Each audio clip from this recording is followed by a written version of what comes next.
I'm going to try. Yesterday, I had a good time sharing my screen with, I'm getting better at this, y'all.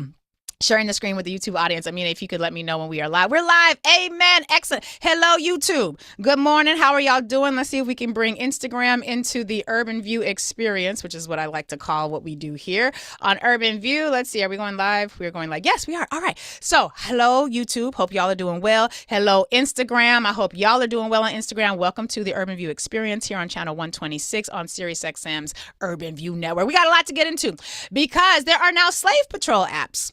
It's so convenient. They got whole apps for the slave patrolling process that is known as ICE. So I want to talk about this a little bit because it matters. Dred Scott's going to make an appearance, and what the Supreme Court decision that came out last night, also something we need to talk about, because it all helps to make sure that the slave catching that these United States is involved in right now is going to be some quality slave catching. So let's get into it, shall we? Because everybody wants to live in a country where the slave catching regime is up to the latest and greatest technology. And we ain't even got to talk about Palantir yet. Isn't that funny? But they're going to make their way into our contents and to our conversation in just a bit. Anyway, yesterday, the Supreme Court issued a decision, basically unsigned and kind of like anonymous, but like we know who it was, because the three liberal justices, should I say the three justices who were on the right side of history, Justice Sonia Sotomayor, Justice Ketanji Brown Jackson, and Justice Alana Kagan, they were very clear that what the Supreme Court majority, the conservative white Christian nationalist majority, was allowing was some whole ass slavery. So let's talk about it. Yesterday, actually, before we even get to yesterday, you guys may recall a couple of weeks ago on this show and on the podcast, we talked about these men who had been, yes, criminally convicted of a whole host of terrible things. These are not sympathetic people at all whatsoever as it pertains to who they are and what they've been accused of. But they were convicted of a variety of things, murder, sexual assault, bad stuff, bad folks.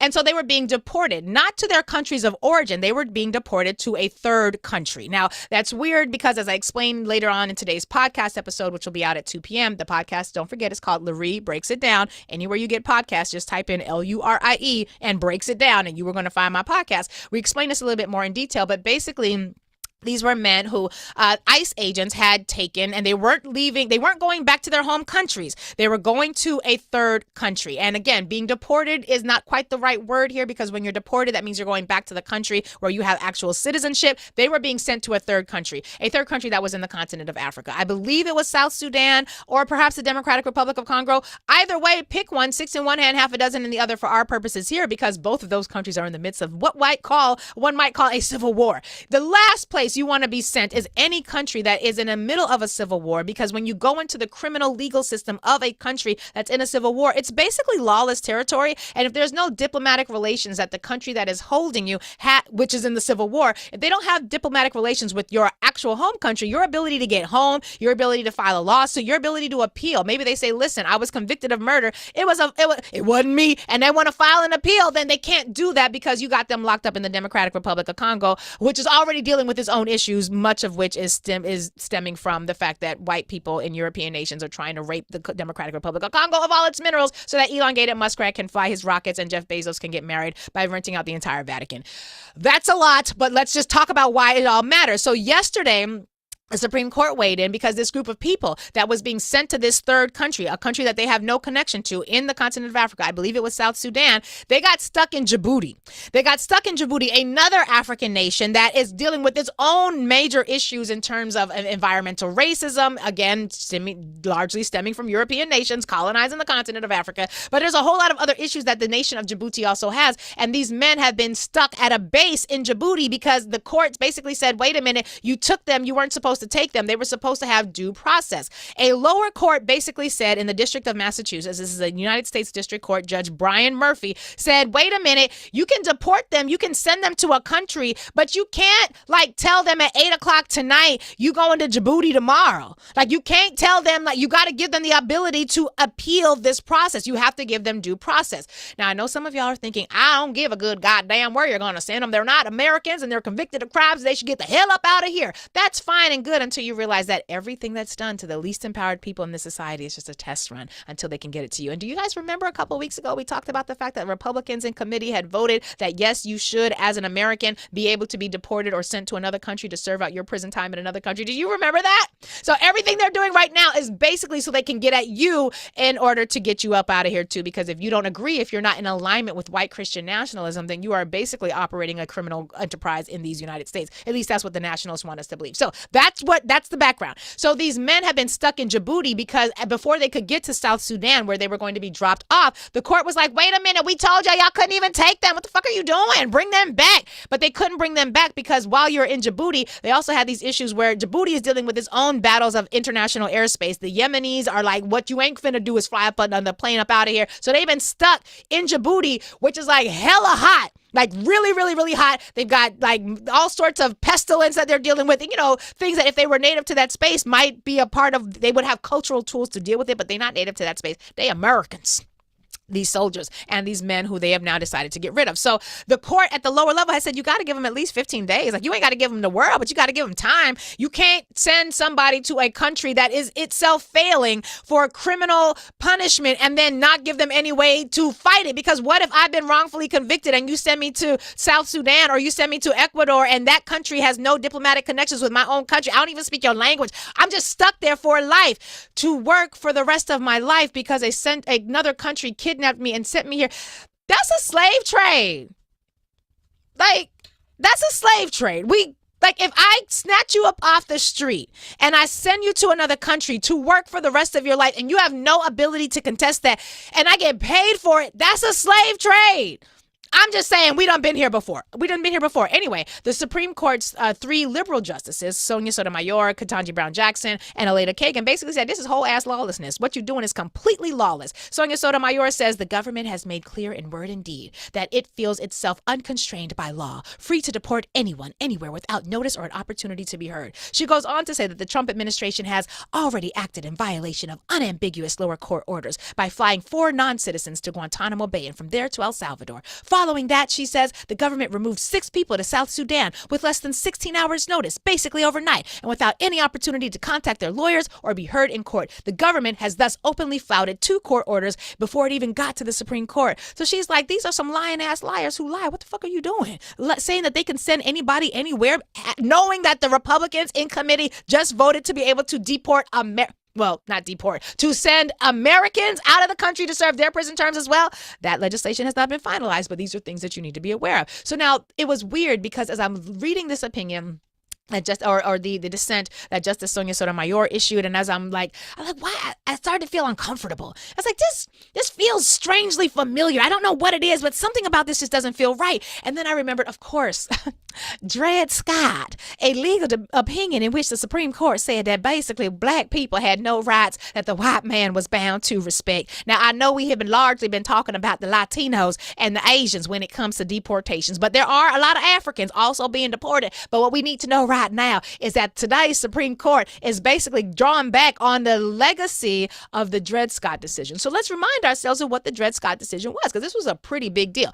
Dred Scott versus Sanford is a decision where an enslaved African by the name of Dred Scott and his wife Harriet, also an enslaved African, they basically argued that because they had been taken at various points of their enslavement tenure into free territories, according to the laws of those territories, they should technically be free. Now, they were suing in the state of Missouri because technically the state of Missouri had a rule that said anyone who is wrongfully held in slavery can sue for their freedom. Now, this was weird because Missouri had only recently become a part of the Union, the United States of America, as a result of the Missouri Compromise. The Missouri Compromise, I know we get into slave history. I know y'all ain't learned none of this in school, so just give me a minute. I'm going to explain it to you. Make sure we all on the same page, okay? Okay. So the Missouri Compromise was basically a compromise in 1820 because white people were having an issue.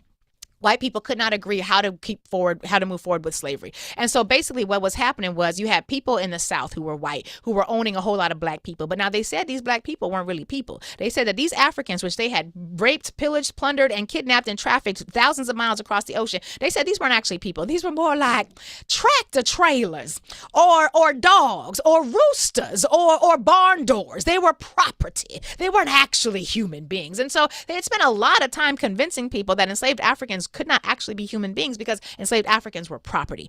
But at the same time, these white people who owned enslaved Africans in the South were like, even though they are property, we are going to claim them as humans for the purposes of political power. The reason they were doing that was because on the census in this country, you get access to votes in Congress. You get a number of congressional representatives based on your total population, which is why y'all got to start filling out the census. And this is also why those of you who are planning to vote for Andrew Cuomo just need to know that one of the reasons that New York State has fewer congressional representatives than we do right right now is because when he was the governor, he sat on census dollars that was supposed to go to organizations like the organizations many of us work in, and he sat on that money so long that we ended up not getting enough census forms. In fact, had we just gotten 90 more census forms, we would have kept our congressional representative, but thanks to that man and his ego, we did not. Today's election day in New York City. Vote wisely and don't rank people who have played you in the past. But that's moving on. And so in this country, when you fill out the census, the government takes the total population count for your state. And based on that total population count, that tells you how many votes you get in Congress, how many congressional representatives that you get. And so the Southerners were basically like, well, we don't think the blacks are actually human. They can't be human because if they're human, then slavery would be illegal. So they're clearly not human. But for the purposes of political power, we are indeed going to count them. And that is where we got the 3/5 compromise. You may recall this was a compromise. And a lot of times people are like, well, when we come to the 3/5 compromise, it's because there was questions about black humanity and whether or not the blacks were actually humans. Child, please, they had been or forcing sexual assault on black women and birthing babies out of that. They knew damn good and well that black people was human. That wasn't the issue. The issue was political power. This had nothing to do with the divinity or the humanity of black people. It was how many rich, wealthy white people were going to be able to convince enough poor white people to support slavery to work against their own interests, which is exactly what they're doing to y'all now. Y'all are the biggest marks. Well, poor white people, y'all got to be tired of getting played the way that you do. But let me get back to this because there's two compromises I mentioned, and we got to make sure we stay focused. So the 3/5 compromise basically said, listen, we know that black people are human, but we're going to pretend like they're not because we really like slavery. We're addicted to it. And God forbid we should actually go out in them fields and work ourselves. Those are not our jobs. Those are black jobs. Black jobs are the ones working in the fields and Latino jobs are the ones working in the fields, which is why now that the Latinos are getting chased out of town and y'all already took the land from black people, guess who's left to work in them fields? It's Clem and Vern, the white boys, but they don't do too well at this historically. And so we'll talk about that in another episode. But anyway, the point I'm making is this. So the 3/5 compromise basically said that black people were worth 3/5 of a human being. So out of a group of 5 black people, 3 of them was going to count for political power and 2 of them were not. It was some bullshit ass white people math. It's what they do in order to support being white racist people. And we shouldn't, we got to know these things because not all the white people was doing this, but enough of them were, and the ones who weren't were not willing to speak up enough to prevent them from doing this. So that gets us to Dred Scott, which is a part of the Missouri Compromise, because in 1820, there was a compromise about how a new territory was going to come into the Union, because there was a concern about whether or not a new territory that became a state in the Union, were you going to be a free state or was you going to be a slave state? Now, this mattered because there was this dividing line. It was a line drawn along the 34th parallel, and I'm getting into geography right now. Another thing American schools don't teach a whole lot. Basically, it was like a Mason-Dixon line across the whole nation. Just go with that. Okay. And so if you were above the line, you were going to be free. If you were below the line, you were going to be enslaved. That's why, every time I drive towards the South and I see that line that says the Mason-Dixon line, I say a prayer to an ancestor and just pray for forgiveness and for help for all the things that I've done wrong, and just pray that the Lord will help me to get out. And those of you living in the Mason-Dixon, well, you know what it is. Anyway, so there was this compromise, Missouri, 1820. They said that Missouri was going to come in as a slave state because Maine was going to come in as a free state. So that was supposed to be settled. But Missouri had this rule that said, if you here and you claim that you're supposed to be free, you can file a lawsuit. Now, this was a big deal because black people, because white people were racist, technically were not allowed to file lawsuits against white people. We couldn't testify against white people, which is why white people were able to sign contracts with black people, like sharecropping contracts, and we couldn't get out of it because even if we could prove you had done us wrong, we couldn't prove it in court because the courts were too racist to allow black people to testify in them. It's a mess, child. White racism is some sick shit. Y'all really got to get some therapy about that. But getting back to the story and how this all relates to what happened in the Supreme Court yesterday. So Dred Scott, Harriet Scott, they have filed their lawsuits. They're moving through the courts. And it took a good 11 years for this case to make its way up to the Supreme Court. But in that decision, on March 6th of 1857, Chief Justice, white nationalist in chief, Roger Taney, who himself was a whole-ass slave owner, and he was a proud enslaver. This was a white man who loved owning blacks. And he was the Chief Justice of the Supreme Court. Similar to how right now we got whole-ass white nationalists on the Supreme Court. It was the same thing. They just were able to fully own black people back then. And today it's slightly different. But anyway, so Justice Taney issues this opinion of the Supreme Court. And he says the following. Basically, black people are not citizens of the United States. They had no right to bring suits in federal court. And because Dred Scott had not become a free man as a result of living in a free territory, that Congress actually had no ability to prohibit slavery in the federal territories, and the entire Missouri Compromise was unconstitutional. They were like, and we're white. And that's what makes it all right. Basically, he says the following, talking about black people. The blacks, he called them Negroes. had for more than a century been regarded as beings of an inferior order and altogether unfit to associate with the white race, either in social or political relations, and so far inferior that they had no rights which the white man was bound to respect, and that the Negro might justly and lawfully be reduced to slavery for his own benefit. He was bought and sold and treated as an ordinary article of merchandise and traffic wherever a profit could be made by it. So this is basically a whole lot of lawyer words that says, I'm a white man, I own slaves, and I like them being slaves. And since I have always considered them enslavable, there's no reason for us to change that, and we're not going to do it. And thus saith the law. Now, Frederick Douglass was like, what you ain't going to do is that, sir. Frederick Douglass said, basically, black people, we don't get our rights from you white folks. We damn sure ain't looking to you white boys who own enslaved Africans for our freedom papers. That ain't what this is about, because we get our freedom from the Almighty God, not the Almighty Supreme Court. And he basically says, we are now told in tones of lofty exultation that the day is lost, all lost, and that we might as well give up the struggle because the highest authority has spoken. This is where he's like being very sarcastic. Ooh, the Supreme Court, the highest authority, got something to say. The voice of the Supreme Court has gone out over the troubled waves of the national conscience, saying, peace be still. The Supreme Court of the United States, says Frederick Douglass, is not the only power in this world. It is very great, but the Supreme Court of the Almighty is greater. That's Frederick Douglass' way of saying, fuck you. Sorry. I try not to cuss. That's not true. I cuss all the time. Anyway, so the Dred Scott decision is considered one of the worst legal decisions that this country has ever seen, unless you're a white nationalist. And it is, quite frankly, the best legal decision that the Supreme Court has ever done, except for the one that came yesterday, which basically said they could send you anywhere they want. The Supreme Court has decided that a slave trade is, in fact, legal and lawful. Now, this really matters, not only for the reasons that you think. And here's where it gets really good. And by really good, I mean really bad. This is bad. So ProPublica, one of my favorite white-owned media outlets, they have noted that ICE agents have databases, because these are some database-loving people. And we know this because the little bit that I have talked about Palantir, we know one thing these people love is a gathering of information in a database. Child, they love them a racist spreadsheet.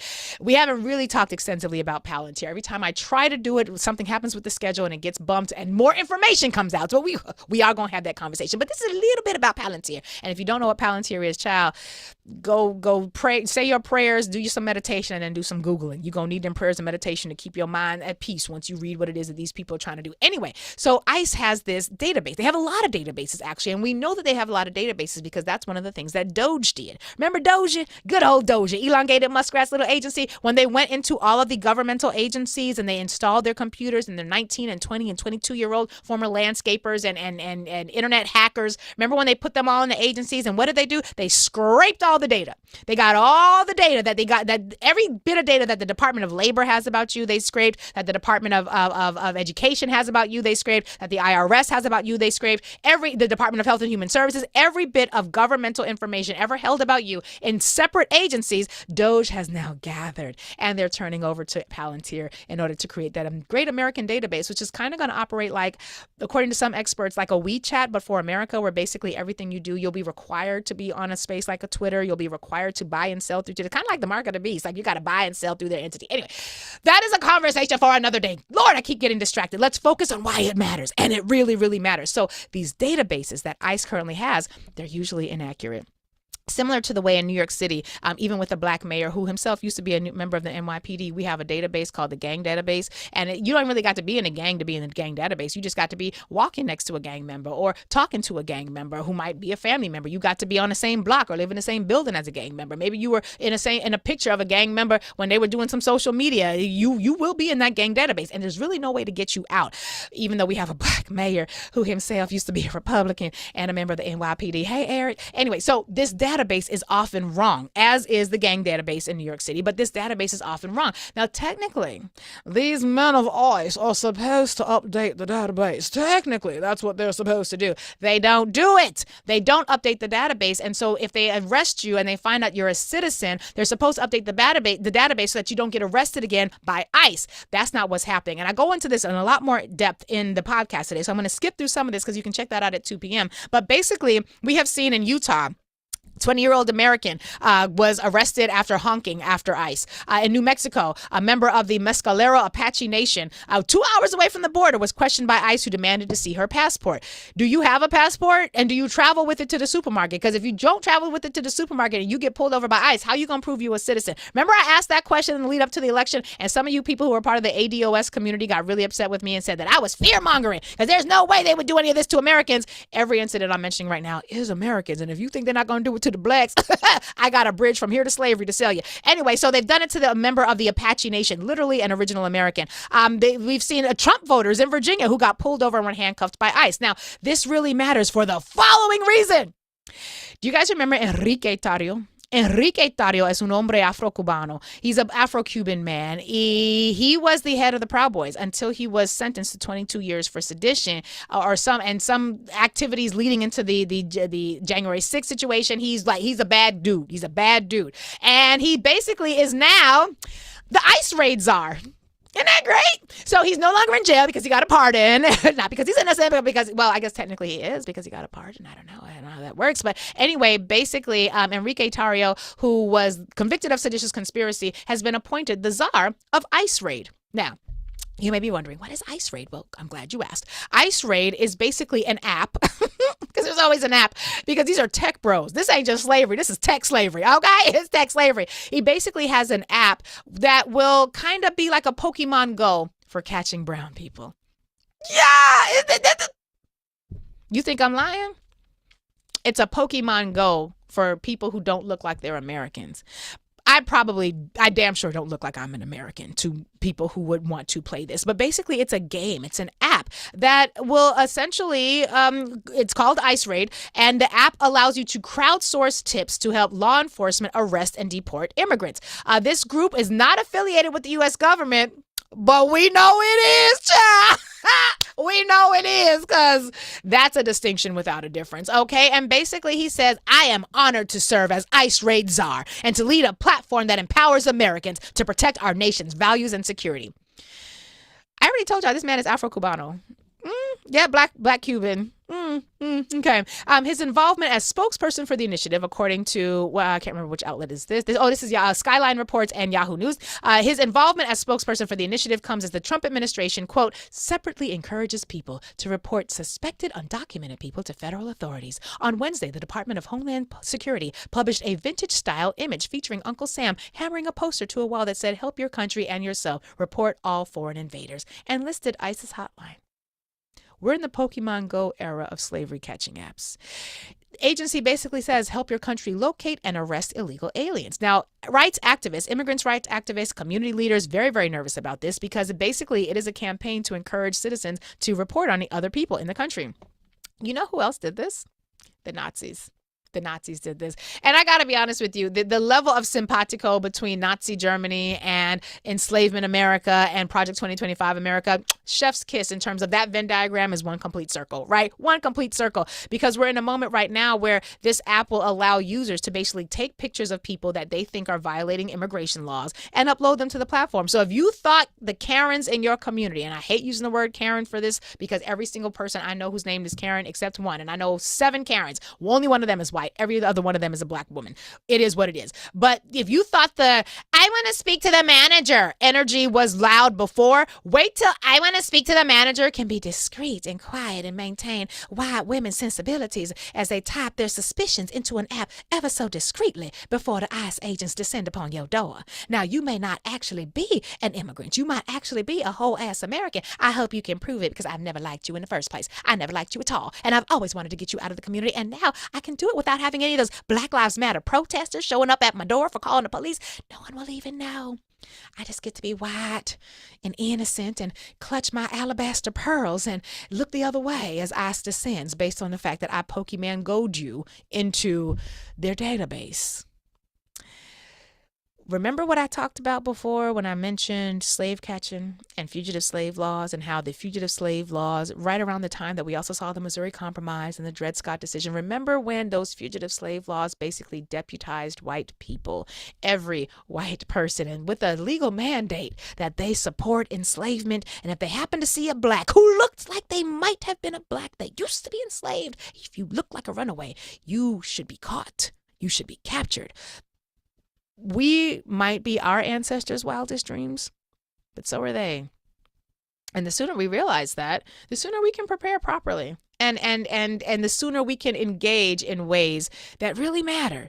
Because right now, we are going to need each other so much more than we ever have before. Because I guarantee you, that ProPublica article was all about the Americans that are getting detained by ICE, even though they had been previously detained and ICE should have known that they were Americans. How many days can you withstand in an immigration gulag? I don't know how many days I could withstand. Not many. I'm not built for that life. I'm not. How many days could you withstand not being able to access a phone to call anybody because there is no, you get no Fourth Amendment Miranda rights when you are being absconded with by ICE. You don't get the phone call, I would demand to see a lawyer, where's my Miranda rights? No, you get slave treatment.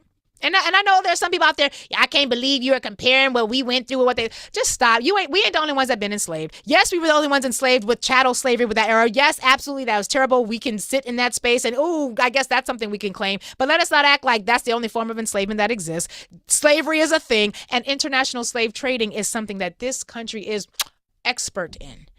And they're bringing it back, and they've got the apps to prove it. So what we got to ask ourselves is, how do we show up for a community? How do we build community? How do you prove you're a citizen? Most of us ain't got passports. How do you prove yours? What if you were born in a hospital or you couldn't be born in a hospital because of the previous eras of racism? Most of us don't have the documentation necessary to actually prove that we technically belong here.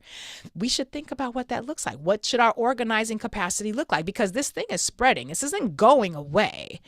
And actually, it's just going to be connected to a Wi-Fi app near you. We got to go to commercial break. Bye, Instagram. Appreciate y'all. Love you. And don't forget, the podcast episode comes out today at 2 p.m. It's called Lurie Breaks It Down. I'm going to go into a lot more detail with this.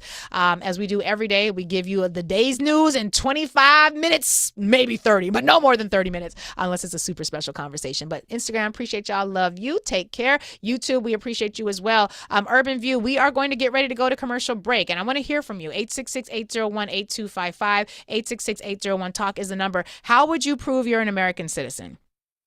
How would you prove you belong here?